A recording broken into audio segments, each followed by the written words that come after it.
రుద్రవీణ బాలసుబ్రహ్మణ్యం గారు తెలంగాణపై గ్రామంగా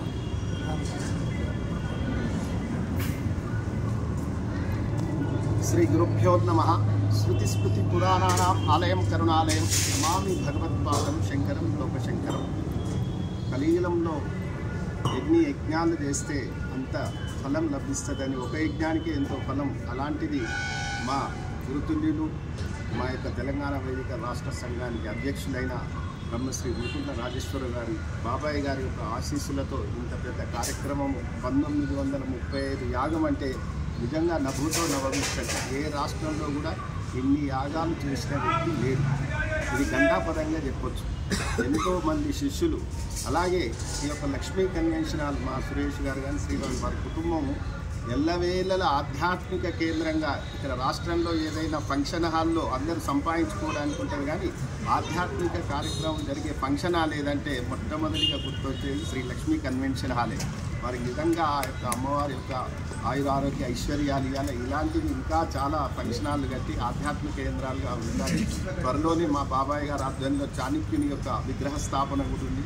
ఆ కార్యక్రమం కూడా మా బాబాయ్ ద్వారా ఈ యొక్క ఫంక్షన్ హాల్లోనే చేయాలి, వారు అనుమతిస్తే అనే ఉద్దేశంతో ఇలాంటి ఎన్నో ఆధ్యాత్మిక కార్యక్రమాలు. ఇంతకుముందు మా గురువు గారు నారాయణ చక్రవర్తి గారు చెప్పినట్టు కోటి గాయత్రి మహాయాగము, వారు ఏది ఆధ్యాత్మికంగా కార్యక్రమం ఉన్నా మీరు తీసుకోండి అయ్యగారు అని మా బాబాయ్ గారు ఆధ్వర్యంలో ఎప్పుడు వచ్చినా సరే వారి ఆత్మీయతకు నిజంగా మాకు చాలా సంతోషం. బ్రాహ్మణులకు నిజంగా ఒక పెద్ద అండ అంటే వాళ్ళ కుటుంబమే.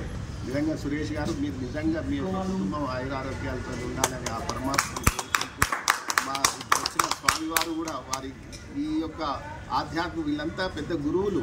అంటే మనకు తెలుసో తెలియకో ఈ కలియుగంలో ఎన్నో పాపాలు చేస్తాము మనకు తెలిసి తెలియక. వారిని చూసినంత మాత్రానే అవి పటాపంచలు అవుతాయి, వారి దర్శనం చేసుకున్నంత మాత్రాన్ని. కాబట్టి మనం ఈ యొక్క సనాతన ధర్మాన్ని మన యొక్క పిల్లలకు ఇలాగే ముందు తరాలకు కూడా అందించి, ఈ వాళ్ళ ఎన్నో పాశ్చాత్య సంస్కృతులు వచ్చి మన మీద దాడి చేస్తున్నాయి. వాళ్ళు చేస్తూనే ఉంటారు, కానీ మన ధర్మం ఎప్పుడూ పోదు. సనాతనం కాబట్టి ఎవరు ఎన్ని ప్రగల్భాలు వలికినా అది తాత్కాలికమే.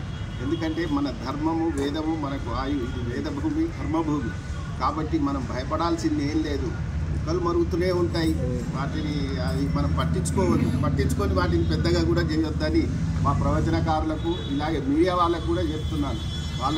వాళ్ళను ఏదో పెద్ద గొప్పగా అనుకుంటున్నాం, కానీ వాళ్ళకి శాస్త్రాలు తెలియవు, వేదం తెలియదు, ఏమీ తెలియదు. ఏదో 4 ముక్కలు పెట్టి ఆ టీవీలలో పోయి ఏదో వాళ్ళు ఫేమస్ అవ్వడానికే తప్ప మన ధర్మం మీద ఎవరు దాన్ని చెయ్యడు.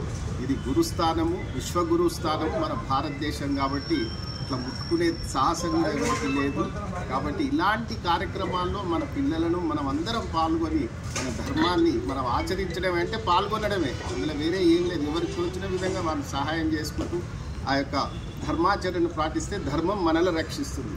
కాబట్టి ధర్మో రక్షతి రక్షతః అనే సూక్తిని మనం అందరం చేసి ఈ పెద్దల గురువులందరి ఆశీర్వచనం పొంది మనం తీర్థప్రసాదాలు తీసుకొని ఈ 3 రోజుల కార్యక్రమాన్ని విజయవంతంగా చేయవలసిందిగా మన సనాతన ధర్మ ప్రజలందరికీ తెలియజేస్తూ అందరికీ ఆహ్వానం పలుకుతూ స్వస్తి.